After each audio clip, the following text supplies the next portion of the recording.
Vous avez sûrement déjà entendu parler de records de vitesse, mais aujourd'hui je vais vous parler du marathon le plus lent de l'histoire et ce n'est pas du tout une exagération puisqu'un homme a pris plus de 54 ans à en finir un, plus précisément 54 ans, 8 mois et 6 jours, c'est tout à fait énorme et non ce n'est pas du tout une blague, mais vous allez voir que derrière ce chiffre se cache une histoire tout à fait incroyable. Cette histoire va parler de dépassement de soi, de honte, d'échec, mais surtout d'un retour tout à fait inattendu.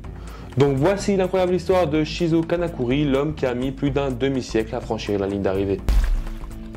On est en 1912 et le Japon commence tout juste à s'ouvrir au monde. Pour la première fois de leur histoire, ils vont envoyer des athlètes aux Jeux Olympiques. C'est un moment tout à fait historique pour le Japon et deux hommes vont être sélectionnés pour représenter tout simplement le pays à Stockholm, donc en Suède.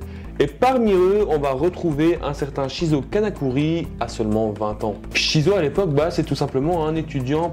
Il est rapide, discret et déterminé, mais le problème c'est qu'une fois qu'il apprend qu'il est sélectionné pour courir le marathon olympique, vous vous doutez bien qu'il est à la fois très joyeux mais aussi très inquiet. Et franchement, il y a de quoi. Il fait 18 jours de voyage en tout, que ce soit en bateau, en train, mais surtout avec très peu de pauses. Mais bon, il reste concentré puisque quelques jours plus tard, il va devoir courir les 42 km du marathon olympique, rien que ça. 14 juillet 1912, jour du marathon, mais le gros problème c'est qu'il fait extrêmement chaud. La chaleur est tout à fait étouffante et il fait carrément 32 degrés à l'ombre. Mais le gros problème c'est que sur le parcours, il n'y a pas d'ombre en fait. Donc les routes sont en terre, elles sont poussiéreuses, ils n'ont pas droit à l'eau en libre service, donc les ravitaillements. Mais bon, malgré tout ça, la course commence et 68 coureurs vont s'élancer. Finalement, 34 coureurs seulement finiront la course. Beaucoup vont abandonner en chemin, s'effondrer ou bien pire. Shizo, lui, il tient plutôt bon malgré la chaleur, la fatigue, etc. Ça va, mais après 30 km, son corps va lui dire stop et il va le lâcher et aller s'écrouler dans un jardin.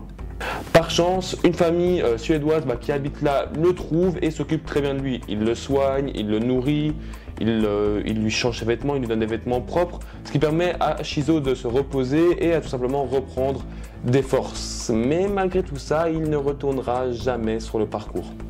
Et là, il va faire quelque chose de tout à fait incompréhensible puisque par honte, il ne dira rien à personne. Il quitte la Suède sans prévenir les organisateurs, comme ça, sans expliquer vraiment ce qui s'est passé.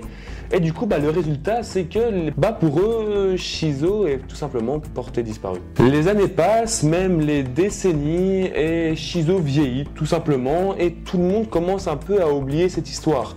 Mais il y a un peuple qui n'oublie pas, ce sont tout simplement les Suédois. Un jour, dans les années 60, un journaliste suédois qui fait un travail sur les dossiers historiques des Jeux Olympiques de 1912 va tomber sur le nom de Shizo Kanakuri, le coureur disparu. Il apprend que l'homme est en vie et toujours au Japon.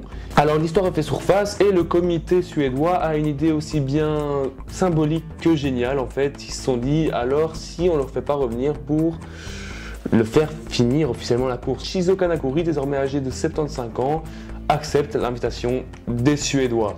Il revient avec un esprit vraiment très bon enfant, avec un esprit assez humble et presque même amusé. Et cette fois-ci, il franchit la ligne d'arrivée symboliquement sous les applaudissements de milliers de personnes. Est-ce que vous voulez vraiment le résultat officiel? C'est tout simplement 54 ans, 8 mois, 6 jours, 32 minutes et 20 secondes.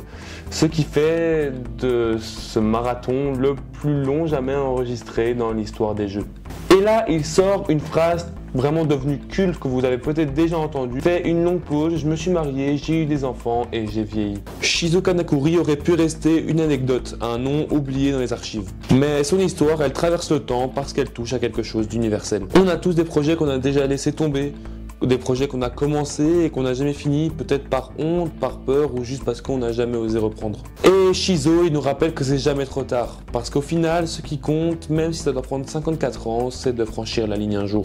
Et au fond, est-ce que c'est pas ça le vrai esprit du marathon? Et voilà, c'était l'incroyable histoire de Shizo Kanakuri. En tout cas, si elle vous a plu ou si elle vous a inspiré ou fait sourire tout simplement, n'hésitez pas à laisser votre petit like, votre petit commentaire et votre petit abonnement évidemment avec la cloche. Bien évidemment les gars. Et ne vous inquiétez pas, il y a encore plein de folles histoires à découvrir ici. Et maintenant j'ai une petite question pour vous. Qu'est-ce que vous aimeriez vraiment finir même si cela prendra du temps? Dites-le moi en commentaire et je vous lis très vite les gars. A très bientôt pour de toutes nouvelles vidéos. Allez, ciao tout le monde.